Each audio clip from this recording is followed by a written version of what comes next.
नमस्कार, न्यूज 24 देख रहे हैं आप। आपके साथ मैं हूं पूजा। यूपी में चुनावी शोर के बीच वादों और दावों की बौछार भी हो रही है।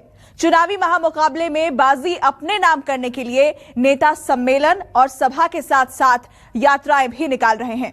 बीजेपी एसपी रथ यात्रा निकाल चुकी है और अब बारी कांग्रेस की है और कांग्रेस कल से प्रतिज्ञा यात्रा की शुरुआत कर रही है। तो क्या है कांग्रेस की प्रतिज्ञा यात्रा, इस रिपोर्ट में समझिए।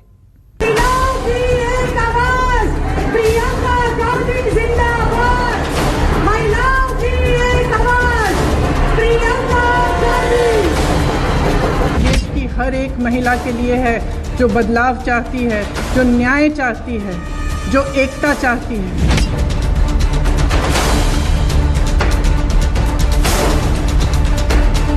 जय श्री राम। जिनके ऊपर झूठे मुकदमे दर्ज होते थे, राम भक्तों पर गोली चलाई जाती थी और आतंकवादियों की आरती उतारी जाती थी।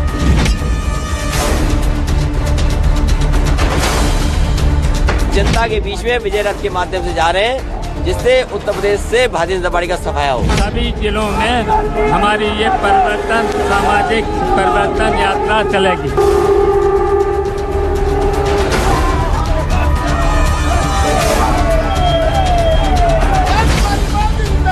जिंदाबाद जिंदाबाद, हम आपके साथ हैं।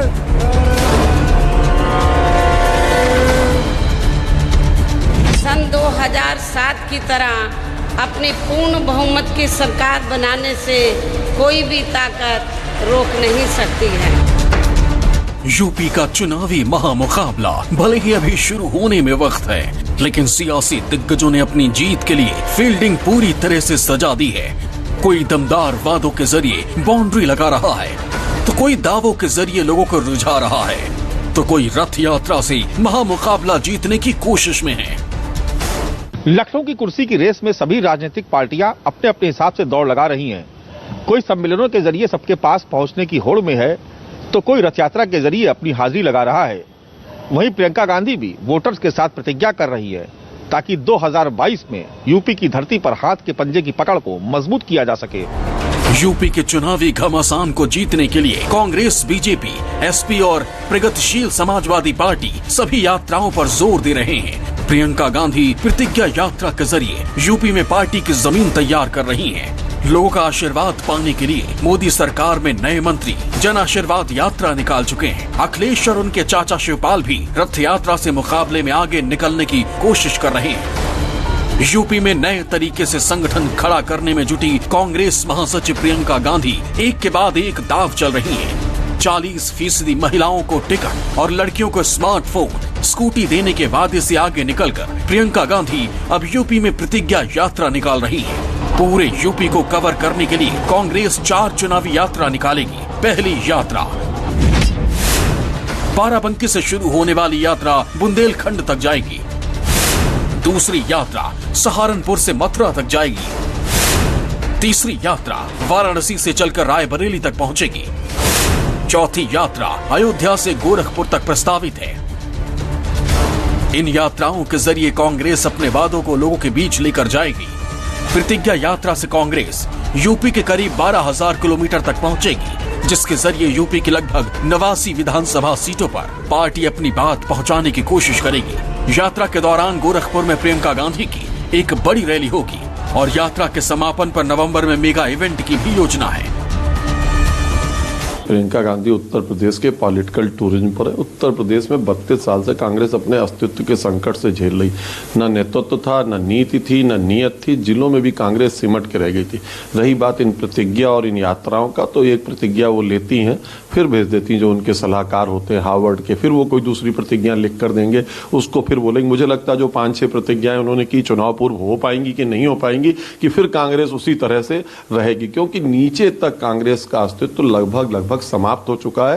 बैसाखियों के सहारे केंद्र में सरकार चलाने वाली कांग्रेस सपा बसपा के सहारे चलती रही। कांग्रेस पार्टी उत्तर प्रदेश के नौजवानों के रोजगार, महिलाओं की सम्मान, स्वाभिमान और सुरक्षा और किसानों के अधिकार को लेकर लड़ाई लड़ रही है। प्रियंका गांधी जी अकेली ऐसी विपक्ष की नेता हैं जो सबसे ज्यादा जिन्होंने मुखर होकर आवाज उठाई और सरकार को बैकफुट पर आना पड़ा। ये श्रीमती प्रियंका गांधी जी का इफेक्ट है कि सबसे ज्यादा जमीन पर उतरकर उन्होंने लोगों की लड़ाई लड़ी। अब उत्तर प्रदेश का जनमानस इस बात को समझ रहा है कि प्रियंका गांधी ही ऐसी नेता है जो उत्तर प्रदेश को एक नया विकल्प दे सकती हैं, उत्तर प्रदेश को विकास के रास्ते पर ले जा सकती है। ऐसा नहीं है कि यूपी में अकेले प्रियंका गांधी ही इस तरह की यात्रा से लोगों के दिलों में जगह बनाने की कोशिश में है। बीजेपी अगस्त के महीने में जन आशीर्वाद यात्रा निकाल चुकी है। बीजेपी की इन यात्राओं में केंद्रीय मंत्री अपने इलाकों में पहुंचे और पार्टी ने जातिगत समीकरण सुधारने की कोशिश की। वहीं समाजवादी पार्टी के अध्यक्ष अखिलेश यादव कानपुर से विजय रथ यात्रा निकाल चुके हैं। इस यात्रा के जरिए उन्होंने कानपुर और बुंदेलखंड की सूखी जमीन पर साइकिल को दौड़ाने की कोशिश की है। अखिलेश यादव के चाचा और प्रगतिशील समाजवादी पार्टी के अध्यक्ष शिवपाल यादव सामाजिक परिवर्तन रथ यात्रा के जरिए यूपी में अपना जनाधार बढ़ाने की कोशिश कर रहे हैं। जनता तक सरकारी योजनाएं सीधे पहुंची है और कास्ट, क्रीड, रिलीजन इसमें भेद ना करते हुए हमने सरकारी सुविधाएं, सरकारी जो कार्यक्रम थे वो जनता के द्वार पहुंचे हैं। इसलिए लगता है कि ये जाति पाति और इसके आधार पर काम नहीं। हमने एक नया वोट बैंक क्रिएट किया जिसका नाम है लाभार्थी, यानी जो 70% जनता तक सरकार की योजनाएं पहुंची है वो सरकार को वोट देगा। सरकार जिनके लिए काम करती, जिनके हितों के लिए काम करती, उसका आशीर्वाद वापस सरकार को मिलता है। मुझे लगता है योगी आदित्यनाथ के नेतृत्व में उत्तर प्रदेश में दोबारा भारतीय जनता पार्टी जनता के आशीर्वाद से सरकार बनाने जा रही है। समाजवादी पार्टी की रथ यात्रा की तो जिस तरह से जनसमूह उमड़ा, जिस तरीके से जनसैलाब उमड़ा, उसे 2022 का रास्ता पूरी तरह से साफ दिखता है। यूपी की चुनावी डगर पर सभी सियासी दल तेजी से चल रहे हैं। मुकाबला भी काफी कठिन है, जीत तक पहुंचना भी चुनौती है। बावजूद इसके बीजेपी ने अपने मिशन को सफल बनाने के लिए सबसे कठिन रास्ता चुना है। यूपी का चुनावी दंगल जनसभाओं और रथ यात्राओं से कहीं आगे निकल चुका है। सियासी दल एक दूसरे के वोट बैंक में सेंधमारी के लिए अलग अलग जातियों के सम्मेलन कर रहे हैं और भारतीय जनता पार्टी इस काम में सबसे आगे चल रही है। पार्टी तरह तरह के सम्मेलन कर अलग अलग समुदाय के वोट को अपनी झोली में डालने की पुरजोर कोशिश कर रही है। पिछड़े समुदाय का वोट पाने के लिए बीजेपी यूपी में सामाजिक प्रतिनिधि सम्मेलन का आयोजन कर रही है। इस सम्मेलन के जरिए वो अलग अलग समुदाय तक अपनी पहुंच बना रही है। इस बार लखनऊ में हुए इस सम्मेलन में पार्टी ने समाजवादी पार्टी के वोट बैंक में सेंध लगाने की कोशिश की। साथ ही मुख्यमंत्री योगी ने भी विपक्षी दलों के पुराने बयान और कई मुद्दों के बहाने जबरदस्त प्रहार किया। हमेशा के लिए समाप्त कर दो आतंकवाद की ताबूत पर अंतिम कील ठोक करके आतंकवाद को नेस्तनाबूद करने का संदेश दे दिया।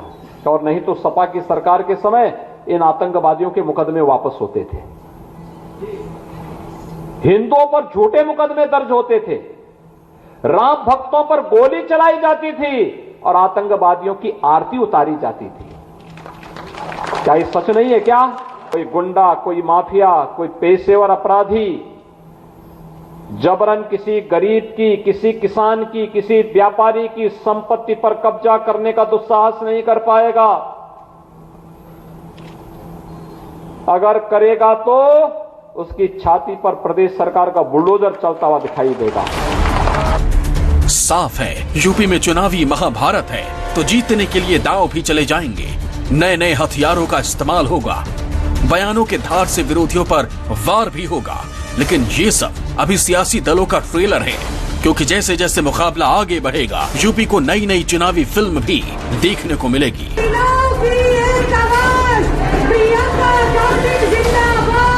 Bureau report, news 24। तो यूपी चुनाव पर हमारी एक खास पेशकश चुनावी प्रतिज्ञा आपने देखी। नमस्कार, मैं हूं मानक गुप्ता। अगर आपको हमारा ये वीडियो पसंद आया हो तो इसे लाइक और शेयर जरूर करें, और हां, हमें सब्सक्राइब और फॉलो करना ना भूलें ताकि आप देश और दुनिया की कोई खबर मिस ना करें। तो जुड़े रहिए हमारे साथ और देखते रहिए न्यूज़ 24।